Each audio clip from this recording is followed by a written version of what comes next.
ದಿನಕ್ಕೊಂದು ಕಥೆ ವೈಶಾಖ ಸಂಪುಟ. ಕಥೆ 18. ಬಡ ಬ್ರಾಹ್ಮಣ. ಒಂದೂರಿನಲ್ಲಿ ಒಬ್ಬ ಬಡ ಬ್ರಾಹ್ಮಣನಿದ್ದನು. ಅವನ ಹತ್ತಿರ 2 ಆಕಳುಗಳಿದ್ದವು. ಅವುಗಳನ್ನು ಅವನು ಪ್ರೀತಿಯಿಂದ ಸಾಕುತ್ತಿದ್ದುದರಿಂದ ಆಕಳುಗಳು ಮೈ ತುಂಬಿಕೊಂಡು ಚೆನ್ನಾಗಿದ್ದುವು. ಇದನ್ನು ಕಂಡ ಕಳ್ಳನೊಬ್ಬ ಹೇಗಾದರೂ ಮಾಡಿ ಆ ಹಸುಗಳನ್ನು ಅಪಹರಿಸಬೇಕು ಎಂದು ಯೋಚಿಸುತ್ತಾ ಬ್ರಾಹ್ಮಣನ ಮನೆಯ ಕಡೆಗೆ ಹೊರಟ. ದಾರಿಯಲ್ಲಿ ಕೋರೆ ದಾಡೆಗಳುಳ್ಳ ಬ್ರಹ್ಮರಾಕ್ಷಸನೊಬ್ಬ ಅವನಿಗೆದುರಾದ. ಎಲ್ಲಿಗೆ ಹೋಗ್ತಿದೀಯೇ ನೀನು, ಯಾರೋ ಎಂದು ರಾಕ್ಷಸ ಕೇಳಿದ. ಕಳ್ಳ ತನ್ನ ಕಾರ್ಯವನ್ನು ಹೇಳಿದ. ಆಗ ರಾಕ್ಷಸನಿಂದ, ನಾನು 3 ದಿನಗಳಿಗೊಮ್ಮೆ ಊಟ ಮಾಡತಕ್ಕವನು. ಈ ಹೊತ್ತು ಬ್ರಾಹ್ಮಣನನ್ನು ತಿಂತೇನೆ. ನಡಿ, ನಾನು ನಿನ್ನ ಜೊತೆ ಬರ್ತೇನೆ.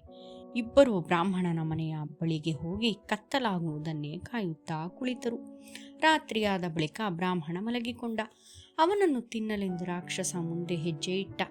ಅದನ್ನು ನೋಡಿ ಕಳ್ಳ, ಇದು ನ್ಯಾಯವಲ್ಲ. ನಾನು ಮೊದಲು ಹಸುಗಳನ್ನು ತೆಗೆದುಕೊಂಡು ಹೋಗ್ತೇನೆ, ಅನಂತರ ನೀನು ಬ್ರಾಹ್ಮಣನನ್ನು ಭಕ್ಷಿಸು ಎಂದ. ಒಂದು ವೇಳೆ ಹಸುಗಳು ಕೂಗಿಕೊಂಡರೆ ಬ್ರಾಹ್ಮಣನಿಗೆ ಎಚ್ಚರವಾಗಬಹುದು, ಆಗ ನನ್ನ ಕಾರ್ಯ ಹಾಳಾಗ್ತದೆ ಎಂದ ರಾಕ್ಷಸ. ಹೀಗೆ ನಾನು ಮೊದಲು ನೀನು ಮೊದಲು ಎಂದು ಇಬ್ಬರೂ ಜಗಳವಾಡತೊಡಗಿದರು. ಅವರ ಧ್ವನಿ ಕೇಳಿ ಬ್ರಾಹ್ಮಣನಿಗೆ ಎಚ್ಚರವಾಯಿತು. ಆಗ ಕಳ್ಳನು, ಈ ರಾಕ್ಷಸ ನಿನ್ನನ್ನು ತಿನ್ನಲು ಬಂದಿದ್ದಾನೆ ಎಂದು ಹೇಳಿದ. ರಾಕ್ಷಸನು, ಎಲೈ ಬ್ರಾಹ್ಮಣ, ಈ ಕಳ್ಳ ನಿನ್ನ ಹಸುಗಳನ್ನು ಅಪಹರಿಸಲು ಬಂದಿದ್ದಾನೆ ಎಂದು ನುಡಿದ. ತಕ್ಷಣ ಬ್ರಾಹ್ಮಣ ಮೇಲೆದ್ದು ಇಷ್ಟ ದೇವತೆಯ ಮಂತ್ರ ಜಪಿಸಿದ. ರಾಕ್ಷಸ ಓಡಿ ಹೋದ. ಅನಂತರ ಬ್ರಾಹ್ಮಣ ದೊಣ್ಣೆ ತೆಗೆದುಕೊಂಡು ಕಳ್ಳನನ್ನು ಓಡಿಸಿಬಿಟ್ಟ.